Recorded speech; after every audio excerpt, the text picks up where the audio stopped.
Bentahanin paputok ngunya na Pasko, iyo subuot ang pinakamalaymay kumparar sa nakalihis na pirang taon sigun sa mga paratianda. Simpleng selebrasyon kan Pasko kan pirang mga Nagenyo, isinagibo ka nagkapira kaibanan an sa indang bilog na pamilya. Uya ang report ni Jessica Calinog. Makalihis magtinda sa plaza, naghapit na si Willie sa tindahan na ininin mga paputok sa Naga City. Huitis an sa iyang binakal antes na magpuli sa Kamaligan para sa Noche Buena. Sa Filipino po, di naman po talaga mahali yung mga arokenta. Siyempre po, kumbaga duman na yan sa mga kinagisnan ta, sa pong pagkaaki.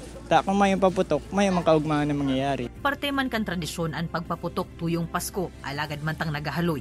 Karo padikit na subuot ang nag-oobserbar kaini.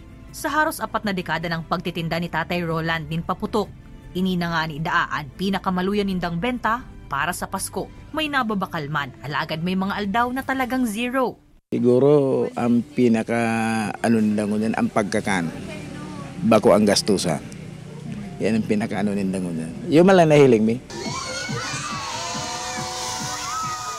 Ang pamilya San Buenaventura kan Barangay Balatas, Naga City, pagpakol ni alas 12 banggi, ang nagkapirang fountain, lusis asin kwitis sa naman, ang pigsuluan komo pagsabat sa Pasko. Dawa padaaba kong magarbuan sa indang paputok, ang importante na kumpleto liwat sinda sa taon-taon ng tradisyon kan sa indang pamilya na magkairibanan sa baton, ang Pasko asin bagong taon. Sa mga bata pa kami, yung mga parents namin na nag-organize, tapos ngayon naman na may isip, adult na kami naman na nag-organize, and every year talaga namin ito ginagawa. Tapos dito sa harap ng bahay ni Lolo, kahit wala na si Lolo at Lola, dito pa rin kami. Lalong nagiging close kami. Garo talagang ang pamilya mi talagang pag-araw kaning okasyon, extra ang celebration talaga.